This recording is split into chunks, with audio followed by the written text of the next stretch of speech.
All right. Here we are, David and John. Welcome to Pintler Group HQ for episode 4 of Toxic, the Mess at Smurfit Stone. Thank you so much for joining us. Thanks for having us. Yeah, likewise. Glad to be here. Thanks for having us. And thanks to David from FWP for joining us today. Yeah, excellent. So, David, in the intro, we went through sort of your job title and who you are. But if you could, for our listeners, just introduce Fish and Wildlife. What brings you to the shop today? Yeah, so I'm the research coordinator for the Fisheries Division of Montana Fish, Wildlife, and Parks. Montana Fish, Wildlife, and Parks is the state fish and game agency. We're the stewards of Montana's fish and wildlife resources for the residents of Montana and for future generations.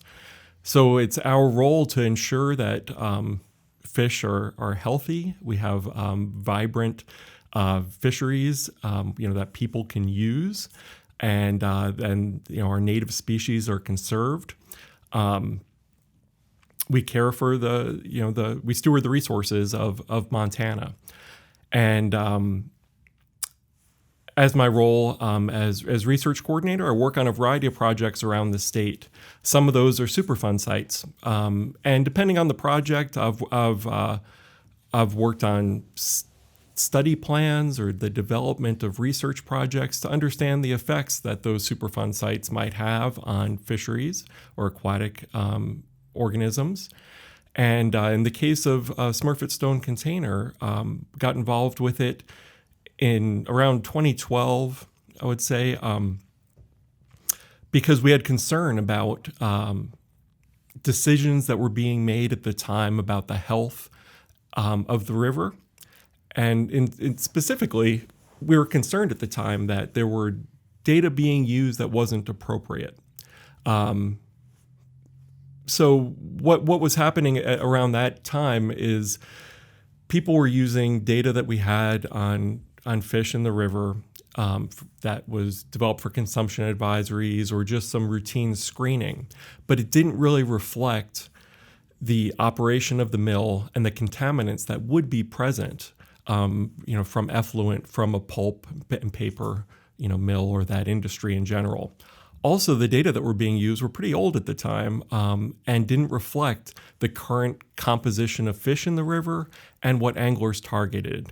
Specifically, when data that we had from the 80s and 90s that people were referencing didn't include northern pike because they weren't a component of that river. The thing with northern pike, they were legally introduced into western Montana. They're very popular sport fish. They get really big. They eat a lot of fish. They've got a lot of teeth. They fight hard. They get really big, like I said, and they're also a great fish for eating. So as a result, they get moved around because anglers want that opportunity. They're not native anywhere in western Montana, not in the whole Columbia River drainage. We found that they were illegally introduced into the Clearwater chain of lakes upstream of Missoula, and then over a series of events, they became established in the river. So it wasn't until the late 1990s that they really became a popular sport fish in the river or even a component of that fishery. So the data from the 80s and 90s about fish consumption and contaminants in the river didn't include northern pike. Also, the screening work that had been done didn't take into account the contaminants that we would expect to see from a pulp mill. The Clark Fork River, downstream of Missoula, upstream of Missoula, is a heavily contaminated river, and it has been for decades. And most of that is a result of over a century of hard rock mining in the upper part of the watershed. So the Clark Fork 5, as we call them, it's not a boy band, but it's the copper, cadmium, zinc, lead, and mercury. Those are the typical contaminants we think of with the Clark Fork. Some of those, like copper, really affect fish health, but don't do much for human health. But those are the big concerns that people have had.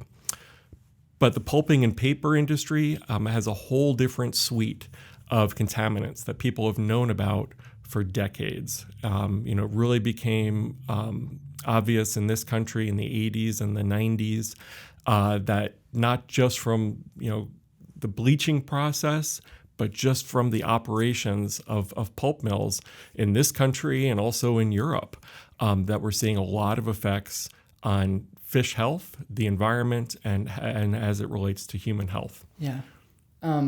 Sorry, that was a long one. I didn't really know where I was going there, but hopefully there's a couple of things in there to talk about. Yeah, totally. Yeah, I was kind of expecting you to say let's unravel some of it. That's really good.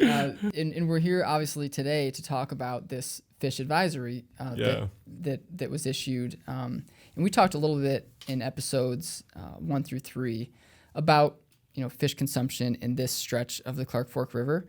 And the reason we're here today is because there's been an update late last year, kind of during, as Karen from the Clark Fork Coalition put it, during kind of the holiday cheer, which may have been missed. There was this announcement about an update to this advisory. And John, I don't know if maybe you want to update folks on what that advisory was all about and sort of what that said and how it was different than before. Yeah, and I'm happy to dive into that and let David chime in here to correct me with any of the specific details that I might miss, because it's coming from his agency, and he and his colleague Trevor Selch are really the leaders behind that. But there was a partial fish consumption advisory for the Clark Fork River based on some of the data that David talked about earlier that was collected back in 2013. This concern about fish consumption from the Clark Fork has been around for a long time. And we know that sites like Smurfit Stone have the potential to release toxic substances, particularly dioxin and a related series of compounds known as furans, into our rivers. The bleaching process in particular, when a company like Smurfit would take the wood fiber and bleach it to make white paper, chemically that can release these chemicals, dioxins and furans, create them, and they can work their way into the environment. And in the case of Smurfit, we feared that they could have made their way into the Clark Fork, as they often do from facilities like this. And people were clamoring for a long time for an investigation of that. If we know these things existed at the mill site, if we know there are pathways from the mill into the river, well, it sort of stands to reason that these chemicals might have made their way into the fishery, and for those of us who like to catch and keep some fish once in a while, into us. So let's look into that. But there was a lot of resistance from the EPA and from the responsible parties, the corporate entities that once owned or operated the site and that signed something known as an administrative order on consent. We call it the AOC for short, because that's kind of a mouthful, but it's basically this agreement that says, hey, yeah, we get it. There's a problem out there. There's a potential for a problem. We agree to come to the table, sign this legally binding document, acknowledge the potential problems, and to pay for an investigation. And many of us tracking the project thought, okay, well, that should naturally include an investigation of the fishery, because that's a potential pathway into human beings, but it didn't happen. And so it really, to their credit, it took David and Trevor here going out there and beating the drum and putting together their own budget, cobbling it together to conduct a preliminary screening back in 2013, basically over the opposition of the responsible parties and the EPA, I'm afraid, to get this initial data. And they did it knowing, even at the time, like, this isn't going to be the definitive investigation. It's just a quick and dirty look. Is this something we need to look at further? And again, David can correct me if I'm wrong here, but I think, as I understand it, they were a little shocked by the results. They weren't really expecting to find much. Yeah. But they did find some dioxins and furans in fish, enough to implement a partial fish consumption advisory for a limited part of the Clark Fork, not telling people not to eat any of the fish, but limiting it to a certain number of meals and so forth. So we all thought, well, great, now we've got an answer. There's a problem. So surely now, in 2014, we'll see a follow-up study, because that's like, how could you not do that? But 2014 goes by, 2015, 2016, 2017, nothing happens. It's not until 2018 that enough clamoring from the public, from groups like ours, from the community advisory group out there, from FWP, from the state, from the Confederated Salish and Kootenai tribes, all of which are involved in tracking this project, kind of complained loud and long enough that finally they said, the EPA and the PRP said, okay, we'll go back in 2018 and we'll conduct a study. And then there were some problems even with that. And it took a subsequent effort in 2019 to kind of get us to a place where we thought, okay, the state with David's help and the PRPs and the EPA have collected enough data to take a reasonable next look at this problem. Got the data back in about mid-2020. Finally, from the lab, it takes a while to do the analysis. And again, the results were much worse, really, I think, than anybody thought we would find. And at that point, then, FWP, in consultation with a couple other state agencies, the Department of Environmental Quality and the Department of Public Health and Human Services, who form a 3-agency fish consumption advisory team, reviewed the data and decided, based on thresholds for consumption of fish contaminated with dioxins and furans, that the prudent thing to do was to issue a total ban on all fish and all species for about 148 miles between the confluence, the Clark Forks confluence with the Bitterroots at the upper end and the Flathead River downstream. They have data specifically for rainbow trout and for northern pike. For the others, though, there is no data, and I think in a commendable exercise in erring on the side of judgment, they decided to kind of view the other fish as dirty until proven clean and say, look, if you can't eat the pike and you can't eat the rainbows, well, you better not eat the cutthroat or the brown trout or the whitefish or anything else, because every time we look, we get information that was worse than the last time we looked. Let's just say, okay, don't eat anything for now. And again, expecting there to be a follow-up study. But of course now we've got 2013 data, pretty bad, 2018-19 data, even worse. Now, of course, we'll have the big study that says, okay, let's really get to the bottom of this. But it's probably not going to be a surprise when I say it out loud. That's not where we are. That's not what's happening. There are no further plans from the PRPs or the EPA to do any further investigation of where these contaminants came historically, where they might be coming from at the moment. Is Smurfit an ongoing source of these toxic materials into the environment?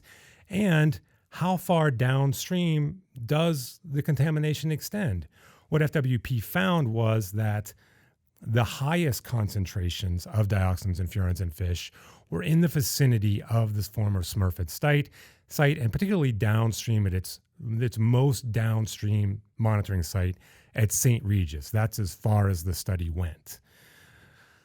So does it continue further downstream than that? We don't know, but we think that's really a critical piece of information, at least to kind of define the downstream end of the problem. Does it extend down below the confluence of the Flathead? Are there issues in the lakes that are downstream on the Clark Fork? Right now, we just don't know, and there are no plans to kind of answer that question for us.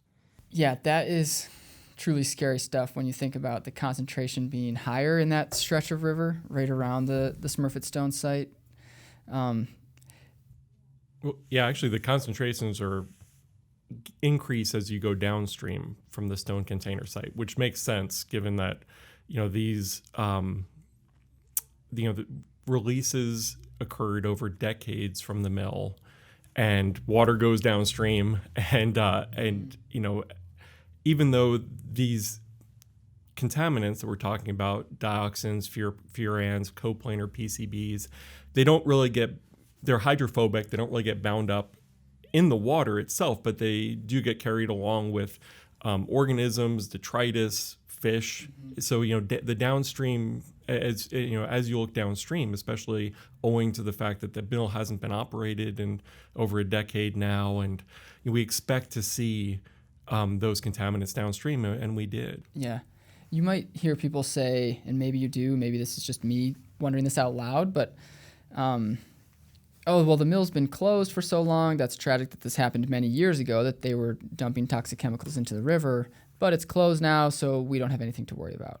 What say you to that, David? Yeah, no, that's a good question. I mean, the mill has been closed for a decade. They haven't, and even prior to that, they stopped the bleaching process, and they stopped some of the most harmful chemicals or effluent that was being discharged from the site a long time ago. But these chemicals, these compounds, are really persistent in the environment. They stay around for hundreds, thousands of years. And even at very low concentrations, these are very toxic compounds to people.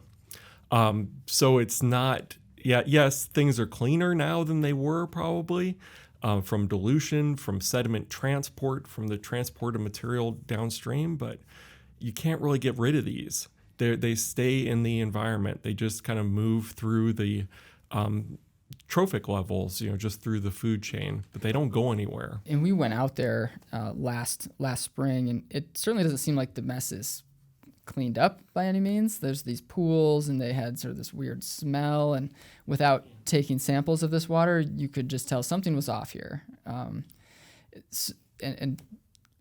so when you are testing the fish, how does that look? And can you help our listeners understand the concept of bioaccumulation and how that might impact the fish that they eat, or this advisory itself? Yeah. So if you were to go out to the site right now, you wouldn't see a clean, beautiful riparian area. And, I think that's the potential for that site. It's historically a cottonwood gallery. It's floodplain.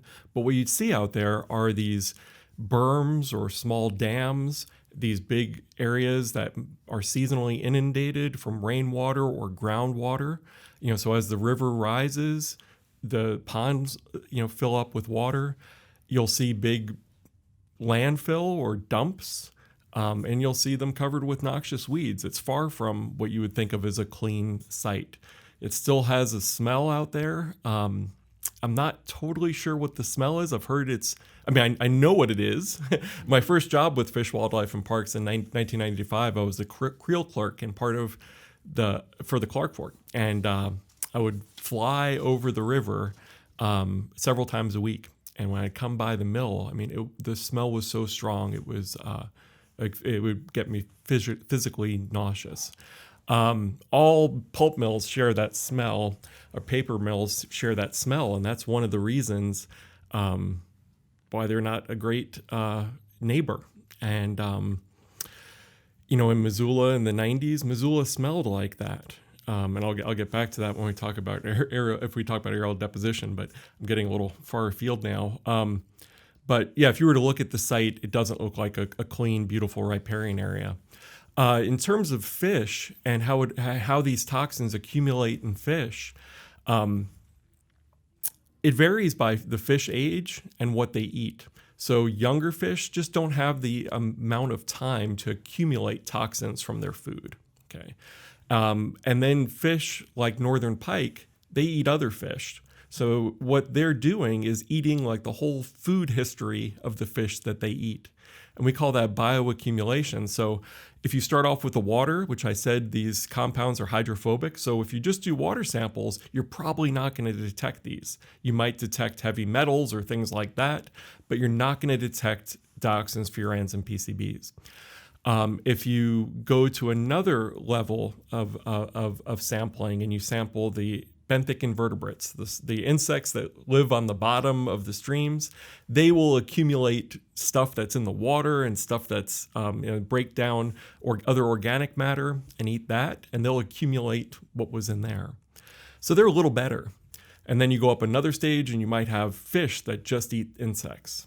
And then if you study what's in the tissue of fish that eat insects, that eat detritus, that live in the water, you get a much fuller picture of what's going on. And that's what northern pike provide more so than other fish. And that's why in 2012, early 2013, we were really concerned about the data and the interpretation of data that was being used, because northern pike weren't part of that fish community in the 80s and early 90s when sampling had been conducted.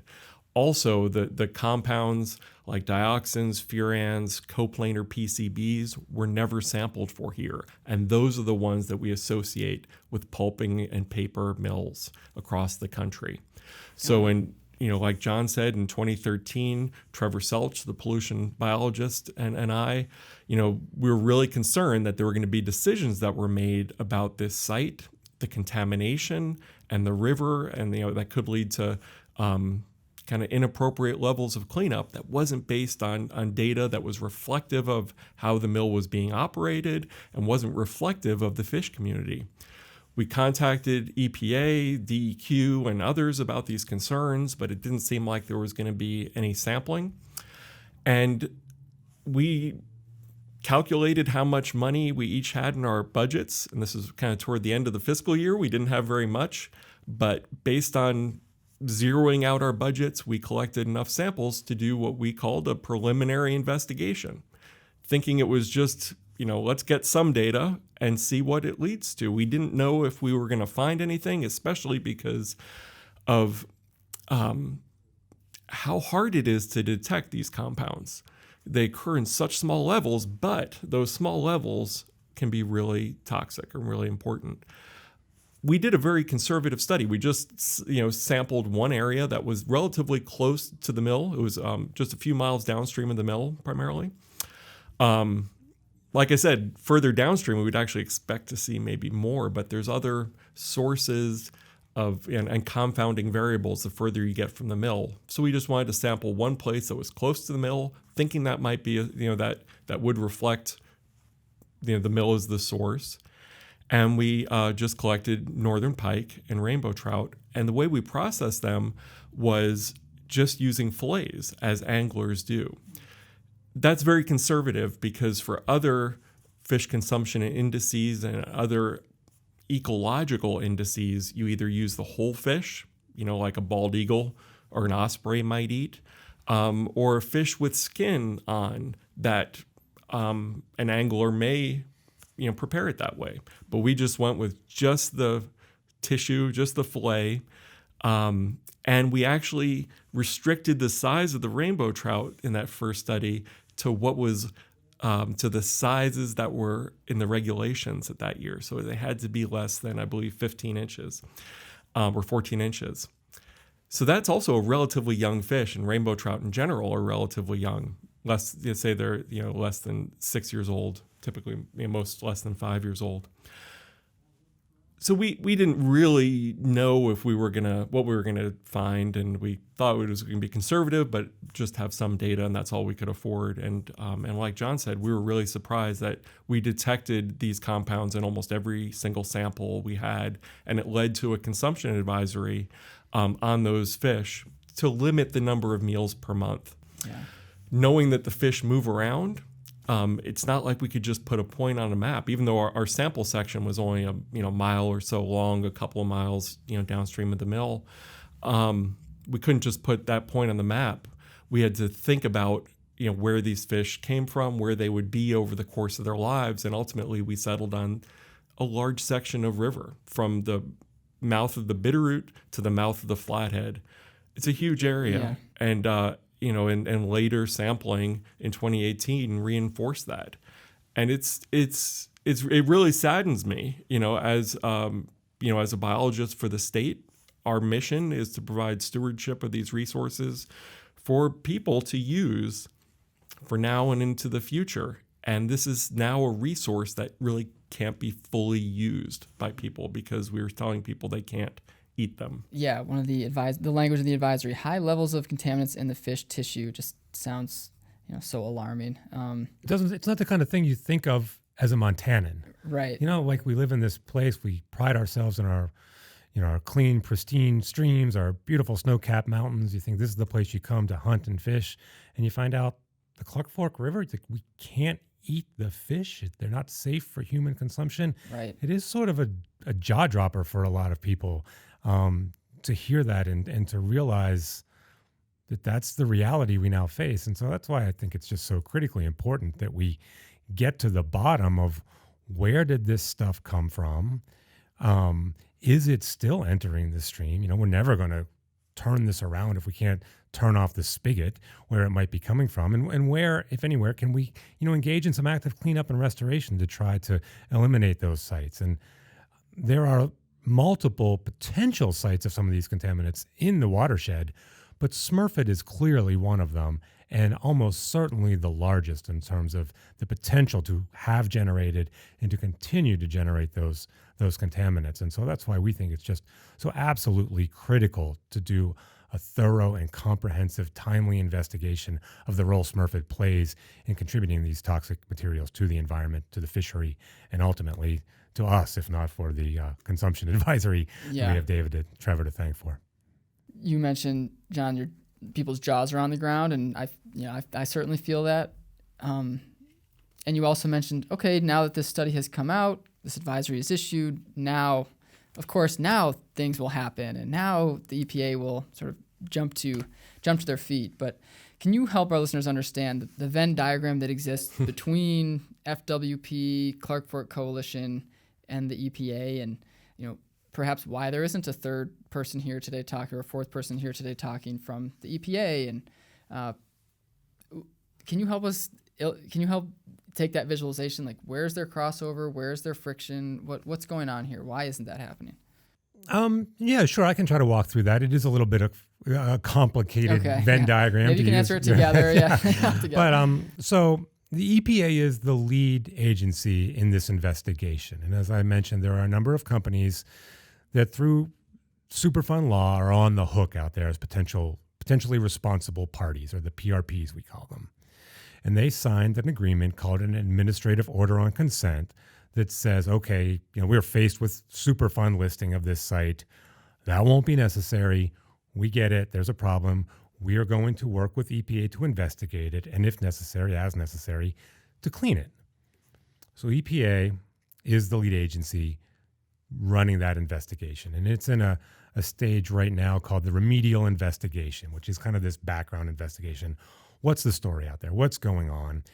It informs some risk assessment models, both for human health and the environment, that kind of help inform the process as to what all the data that are collected actually mean in terms of, risk to human health and the environment, like the name suggests. Eventually, that'll lead in the next couple of years, we hope, to something called the feasibility study, where the EPA and the responsible parties will say, okay, here's what we know. Do we need to do a cleanup? If so, where do we need to do it, and how would we do it?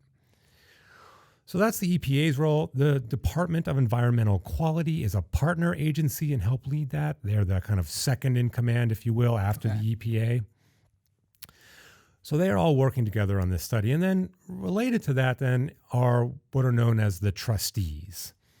And that is the state of Montana, which I guess is directly represented by the Natural Resource Damage Program. It's part of the Montana Department of Justice. And the other major trustee that we work with a lot is the Confederated Salish Kootenai Tribe. And so essentially, those are the organizations that hold the natural resource out there in trust. So in some sense, all the people of the United States and of Montana have a stake in the water, in the groundwater, in the land that are impacted by Smurfit. But we can't all show up at the meetings with the lawyers.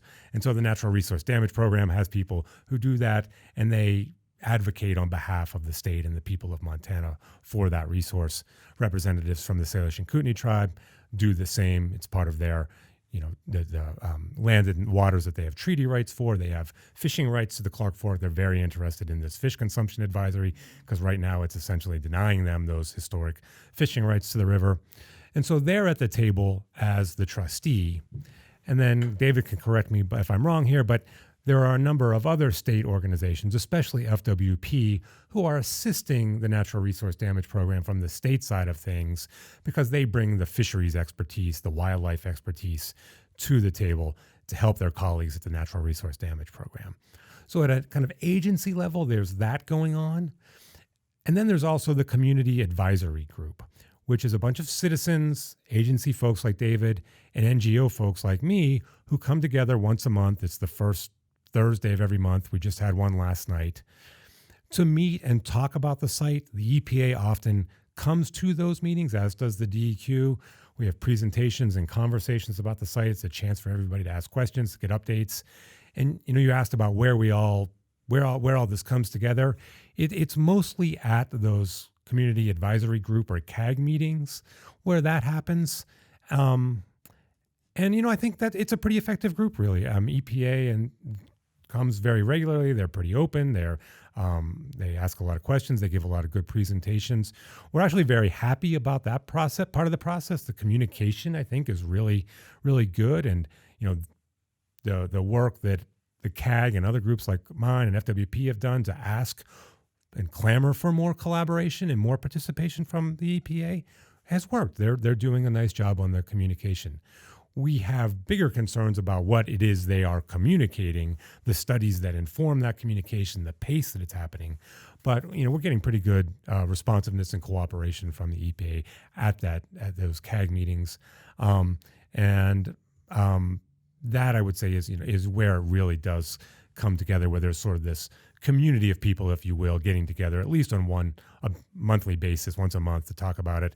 And then the EPA also coordinates a quarterly update meeting to a kind of a broader agency or a broader audience of partners, and some of those the PRP show up to, or their representatives, kind of a more diverse stakeholder group, state and nationwide, attends those. Cool. If people want to get involved in the CAG, how would they do that? Yeah, that's a great way for people who are interested in this project to both become more informed and also to kind of help make a difference if they see it the way we do and want to clamor for more action and more thorough studies. The CAG meetings are, as I said, the first Thursday of every month from 6 to 7:30. Right now, they're being held by Zoom, so they're super easy to attend.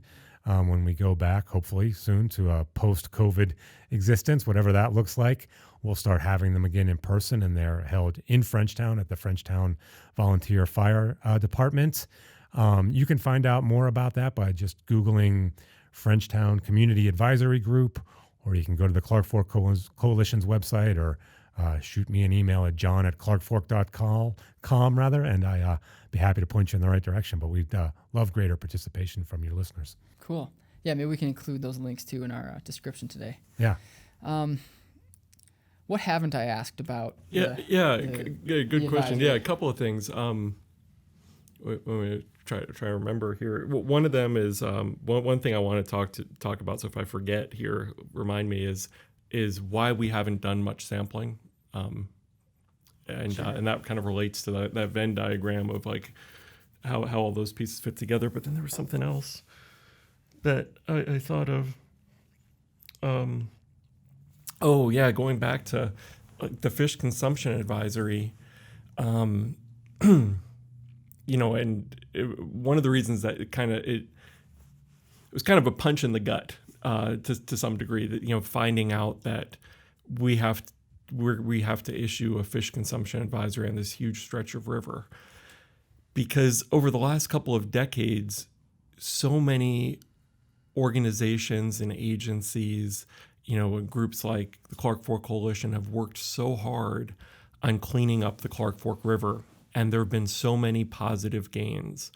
We had the removal of Milltown Dam, which was enormous in terms of, revaluing our river and what it is. I mean, there's so many aspects of the removal of Milltown Dam that were astounding, going from the fact that there's a park now that used to be private, that you can float from the upper Blackfoot or the upper Clark Fork through town.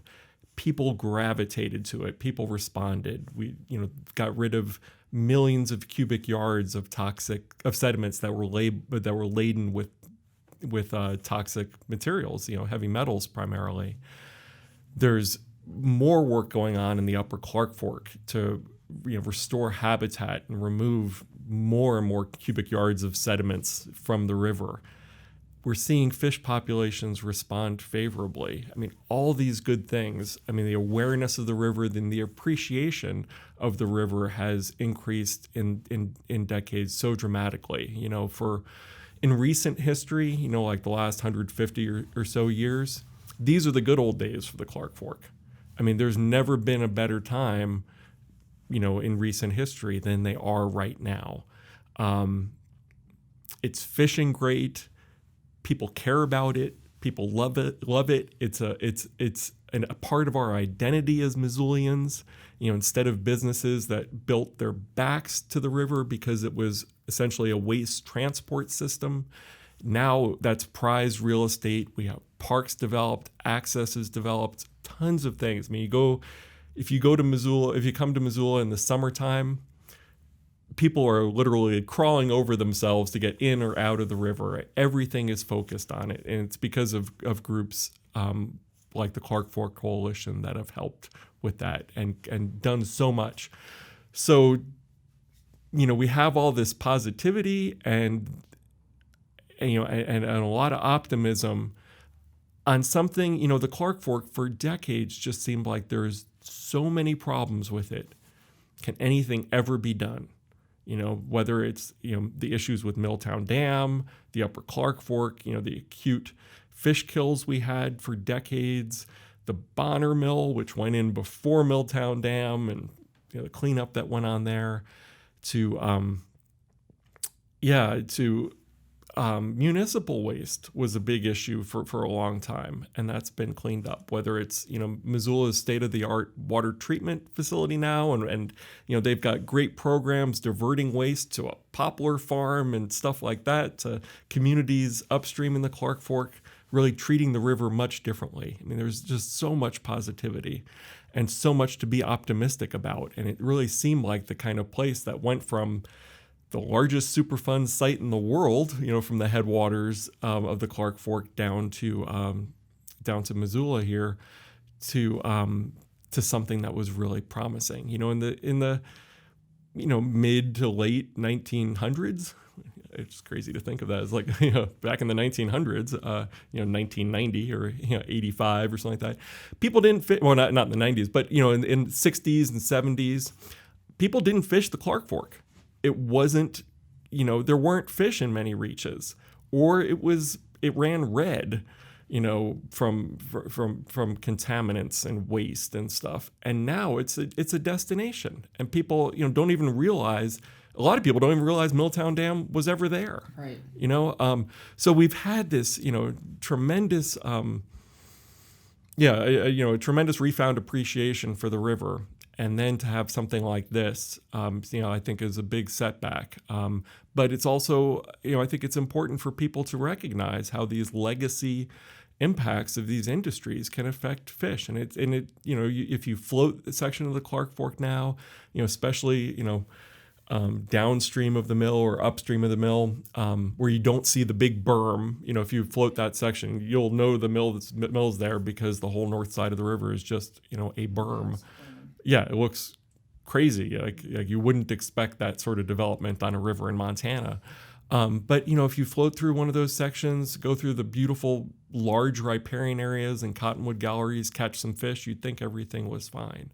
And this is just a reminder, unfortunately, that even in such small concentrations, these toxins are out there, and we don't know the source. That's the other thing that's been so hard for me, as a scientist that's been working on this project now for 7 or 8 years, is we don't know much more now than we did in 2013. There's a lot of sources for dioxins in the environment. Stone container or a pulp mill isn't the only one. Everything from forest fires, that occur naturally, to all of the vehicles that drive here from all over the place. They're contributing to dioxins. There's also some other potential sources, whether it's pesticides, municipal wastewater. They're all out there. But I think I wish we'd been able to determine the source more than we have. And the reason we haven't is because, one, it's really expensive. And that's one of the reasons we haven't done a lot of sampling, is because each sample we collect, whether we analyze a fish individually or composite them into groups of fish to analyze, but one sample is $1,000. And, so some of these projects or some of these fish collections we've done, cost, $100,000 just for sample analysis. That's not for us collecting those samples. We could collect them, for very inexpensively. We Fish, Wildlife, and Parks doesn't have that kind of money. The state of Montana doesn't have that kind of money that would be necessary to collect those. Let me back up. So going back to 2013, the reason we did a preliminary investigation is knowing we didn't have funds to do a more comprehensive investigation. It's very, very expensive to sample these contaminants in the environment. Only a couple of labs in the country even do this work. It's very precise, it's very challenging, and it's not as common as other contaminants in the environment to sample for.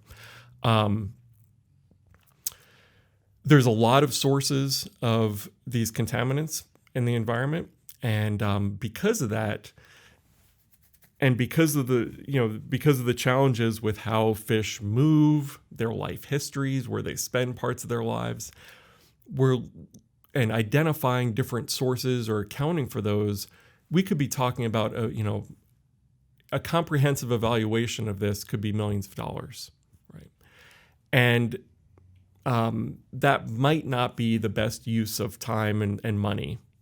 So our idea was to work in systematic fashion to collect some samples strategically, learn from what we find, and conduct sampling based on what we know. So in 2013, after we got our preliminary results and said, okay, there's a problem out there, let's figure out what the source is. Or what the background levels are, what area was influenced by the mill versus what area was not influenced by the mill. And unfortunately, we haven't gotten past that point. We haven't really had a clear understanding of what area the mill influenced. There's obviously the downstream effluent, that's clear. The geographic extent, though, is not clear. We don't know how far downstream was influenced. And then upstream, I think, is likely influenced by the mill too. Part of that is from aerial deposition from the mill. Missoula sits downwind, though upstream from the mill. And if anybody, I lived here in the 90s, in the early 90s, when the mill was still operating, and you can smell it. And if you can smell, the aerial, inputs from the mill, that's being affected. And there was a professor at the university that at the time was also measuring lichens, and he was able to describe the area that was influenced, the area of the forests that were influenced based on the lichen density and distribution, and it created this big.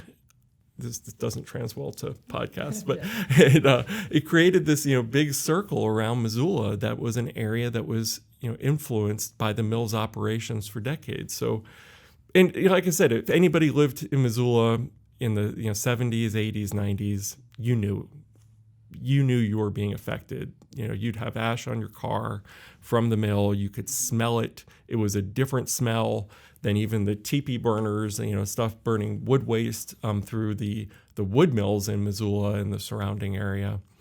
But we haven't even answered some of those questions, and some of my concerns about how other sampling has been conducted. It's been too spatially restricted. It's been too close to the mill. So you end up sampling areas that were influenced by the mill, that are downstream, but also areas that people presume are not influenced by the mill because they were upstream, but I think that they might have been upstream. Yeah. Yeah.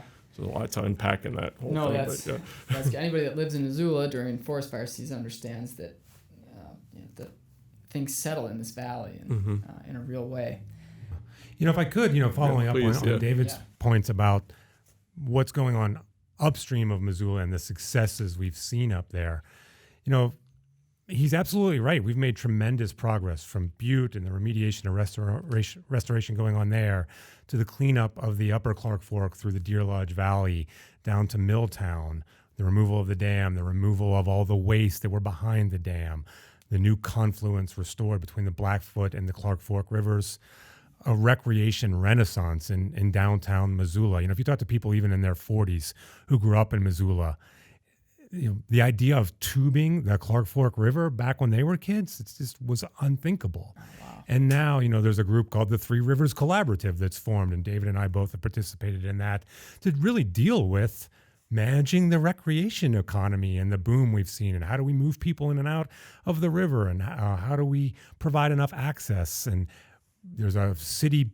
supported project going on right now, the Clark Fork restoration and access project through downtown Missoula to try to provide the infrastructure and prevent damage to the river from people just kind of loving it to death. We're trying to avoid that scenario. It's a great problem to have after so many years of the Clark Fork being degraded. But it really points downstream to say, like, all right, here's the downstream bookend on this whole mess of the Clark Fork. Not done yet. Right? We are not done yet. And, to your listeners who are out there, like, don't give up. None of it was easy elsewhere in the watershed either. You're going to think, well, it's been a decade since the mill shut down and we don't really know that much more than we did when we started, or we don't have a plan for cleaning it and it's hard and seems endless. Well, that was the same story at every one of those other sites. The Milltown Dam, if you told people 20 years ago, we're going to take out Milltown Dam and remove all that sediment and restore the confluence of the Blackfoot and Clark Fork, they'd have laughed you out of the room. And it took people being engaged, not taking no for an answer, and then a very well-timed ice jam that almost took out the dam for people to say, oh, wait a minute, maybe we do need to do this. And, over time it actually happened. And the same is true in Butte and the Upper Clark Fork. It took decades of people coming to the table, going to the meetings, fighting and not taking no for an answer to finally get hundreds of millions of dollars to restore that river up there and holding the people who made the mess accountable for paying for it. It is going to take the same at Smurfit, unfortunately. We're trying to do what we can not to let it take quite that long, but it's a process. It's going to be a slog, and we need to keep fighting. So to your listeners out there, I would say, don't give up. There's reason for optimism. We need your help, and we can't take no for an answer down here at Smurfit either. We've got to complete the job of restoring and cleaning up the Clark Fork River, and we are seeing progress. The podcasts like this, just informing people, was bringing more people to the team and having them reach out to EPA. EPA is hearing that, and they're coming back with better presentations, more data, better communication. And we're able to take the resources we're getting through people's memberships in the Clark Fork Coalition and helping us out to do things like hire independent third-party consultants. We've been saying, no, this isn't good enough at Smurfit for so long that, recently we started to ask ourselves, well, my God, is it just us? Have we, is it some sort of Smurfit derangement syndrome we have here at the Clark Fork Coalition? Is it time to step back and take stock? And we thought, what? Yeah, let's just do that. So we hired a company called ABT, the nationally recognized experts in Superfund investigations. And we said, hey, would you bring some peer review to the table, right? It's sort of the foundation of good science, independent third-party peer review. Would you provide that to where we are so far in the process, and specifically to the human health and the ecological risk assessment models? Hire them to do that in partnership with Missoula County, and I'm happy to report they said, you know what, Clark Fork Coalition, it's not just you. This really doesn't quite pass the laugh test on what it would take to do a comprehensive and thorough investigation at Smurfit. And that's what we really need. And that's what we need help from listeners, people, our membership, people who listen to this podcast, helping us to achieve, because we need an investigation that will pass that laugh test, that will, even if the third-party reviewers don't say, well, this is exactly how we would have done it, if they can say, well, reasonable people might disagree, but, this was a pretty reasonable attempt. We can accept the answers here. And if the answers are, well, you know what, you were wrong, Clark Fork Coalition. Smurfit's not a problem. Well, that might be the best answer we can get. I'm not optimistic that's the one we would get, right. But fine. Let the chips fall where they may. But we need that kind of credibility in the science behind this, and we're just not getting it yet. But we're getting there. We're making progress, and I think we will get there. And I think eventually we'll see that Smurfit becomes the next Milltown, the next Upper Clark Fork. We'll have that success. We'll get the information we need, and we'll see a reasonable remediation and restoration of that site, some redevelopment down the line, and turning it back into an asset for the community. In the meantime, though, there are a number of really multi-billion-dollar corporations that profited for almost 60 years out there. The bill is due. They need to step up and do the right thing for the people of Montana, for the people of Frenchtown. Time and time again in our history, we've seen the big corporations come, extract what they need, and leave us holding the bag and the mess. never again. And we're not going to let that happen to Smurfit. So I say to people who are listening to the podcast, thank you for your help. Maintain the optimistic spirit. Keep helping. Keep fighting, and we'll get there. I love it, John. That is a excellent exclamation point on this episode. David, for folks that have more questions, that want to learn more and get in touch with FWP, or want to help your efforts, how can they get in touch with you? Where can they find more information about the work you're doing? That's a good question. Actually, we're not really doing any work. That's kind of the part of the problem. People can.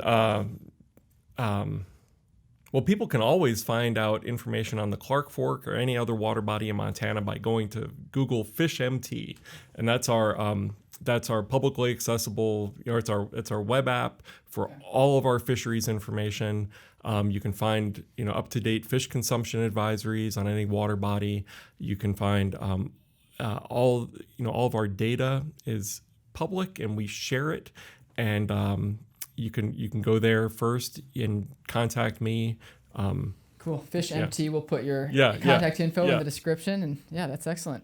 John, same question your way. Folks have more questions, want to get involved. I know we talked about the CAG out in Frenchtown. Talked about writing some letters to the EPA. We've got a site there that we can direct people to. But anywhere else you'd point them? Yeah, the first place I would point them is to the Clark Fork Coalition's website. If you just Google Clark Fork Coalition Smurfit, you'll be taken to our Smurfit webpage.